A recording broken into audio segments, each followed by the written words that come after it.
good evening, everyone. My name is William Needham. This is the Mycological Association of Washington, D.C., and this is our November meeting.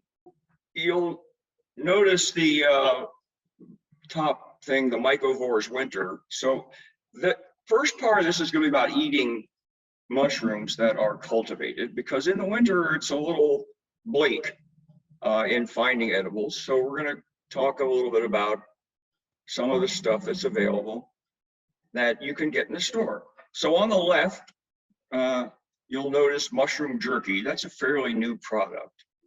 And I think artfully done.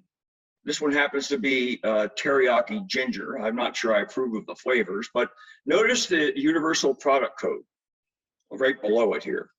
So that's pretty creative, and you got to give them credit for being pretty weird to put mushrooms on their UPC.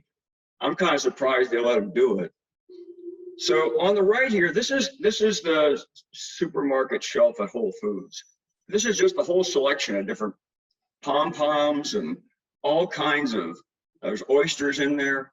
So, and we're going to talk about cultivation tonight. So that's why I did that. And if you go to Whole Foods, you know, they have like a cafeteria, and you'll notice the spicy chicken and fungi.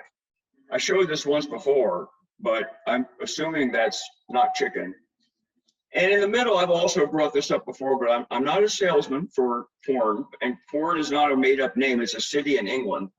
And this is mycoprotein. They're like patties, and they're really quite good and very nutritious, which we'll talk about during the talk. So the other thing that happens, I'm assuming none of you are calling me, so I will turn that off. We're also going to go into winter forays, which are less frequent than summer forays or fall forays for reasons that are obvious. There's not that much out there. So this happens to everybody, and since it's right after Halloween, I thought a Wizard of Ed cartoon would be appropriate here for, thanks for letting me join you. So, and you should, you know, the epic foray today, categorizing local species of fungi. So now you're looking for the minutiae in the forest. And so if you're in, you're out, but they're kind of fun. So I think Mitch will probably run at least one or two of these, and lichens are always out there. So there's always something. So this is the current board, and Elizabeth Hartjade is our vice president. As I mentioned, Mitch Foray and the other members, and of course you'll also hear from Tom McCoy, who is our program chair, who will introduce our guest speaker. If you need to contact anybody from the board, you can use the name of the board position with @MAWDC.org or info, and that I get that and send it to them. So I do several of those a day, and it doesn't matter to me. You can continue to do it, but just please do keep in touch, particularly if you have a question or you're interested in talking with one of us. Here is our, I noticed this is 2021 to 2022. So we are pretending there's no new year here at all. We're going right through it, even though we're going to change the board, which is the next slide. So tonight, you're going to unfortunately have more of me than you're probably ready to put up with, because I'm going to be the first speaker on cultivation. But you can take a nap during that part if you'd like.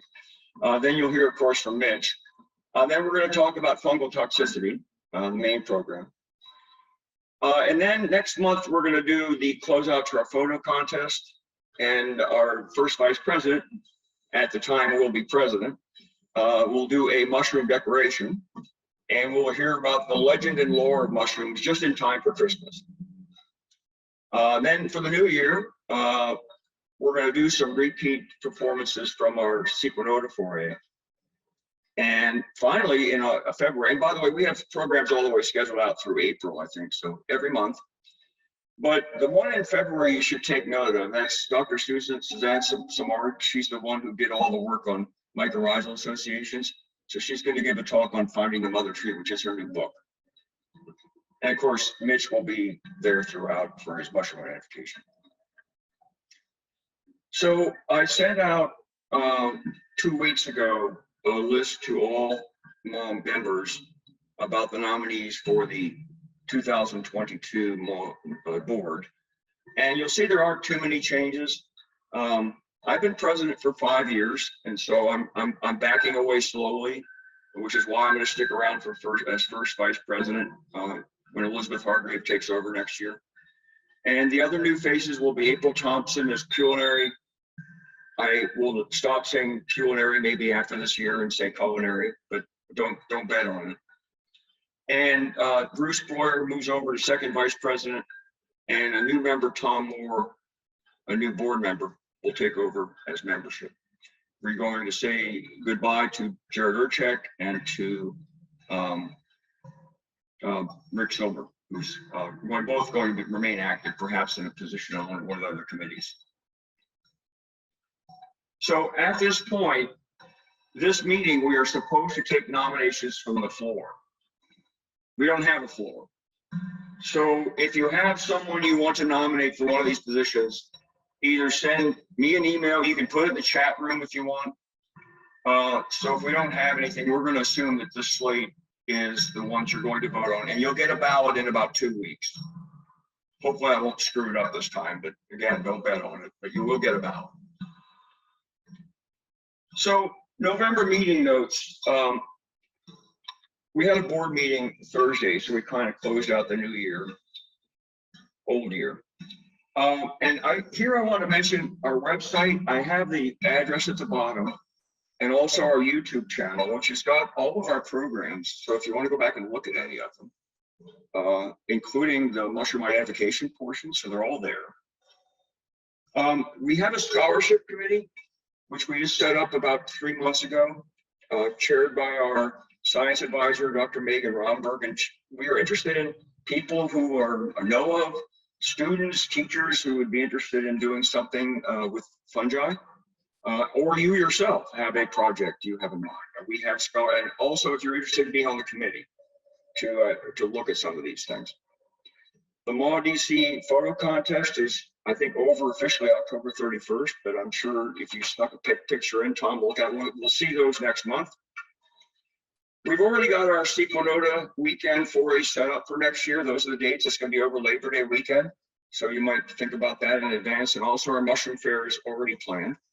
And finally, 2 days from now, on Thursday, there is a Zoom meeting that the culinary chair, see, I got it right, John Harper is going to have to talk about the various committees on culinary. So if you're interested in that, please sign into that on this same channel.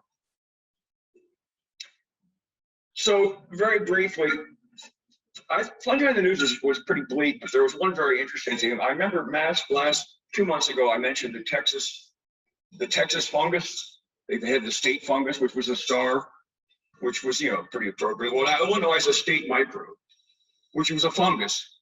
And it was interesting because it's based on Penicillium notatum, which was the one, of course, that Sir Alexander Fleming invented. But apparently, when they tried to get it to propagate more, to make more of it in World War II, they couldn't get that one to work. So they turned to the USDA office in Peoria, Illinois, who identified this woman named Mary Hunt, went to a local supermarket and found some mold growing on a cantaloupe, and that became Penicillin rubens, which was the one that was made into the penicillin that saved all the people from in World War II. So they made that fungus their national, their state fungus for Illinois, which I thought rather interesting. The Economist, so everybody's getting into the act of mushrooms, and this also ties into animal. This is called the new Anthropocene diet, and we're in the Anthropocene. If you don't know what that is, that's the humans took over, and we're living in it. And so this is all about fungi as food. So Galvin McIntyre of New York, it's called At Last. They're making this mat mycelium in slab form that they then brine, smoke, flavor, and slice, and call it bacon without the oink, which I thought was pretty good. It sounds actually like it would work pretty well. It's close to that mushroom jerky stuff, I think, but they attest to it being pretty good. And finally, you've heard the spotted lanternfly. It's an invasion in our area. It first appeared in Pennsylvania, 2014, from a packing crate. And interestingly, what the problem with it is, aside from it eating things, the larva, it produces honeydew. So if you're not familiar with that, many insects produce honeydew, which is their scat, or frass it's called, because they take in a lot of sugar they don't use. So it ends up in their poop, and that's what fungi like. So that's where fungi grow, and causes a coating that's killing off a lot of the fruit. So anyway, if you see a spotted lanternfly, you should probably do away with it.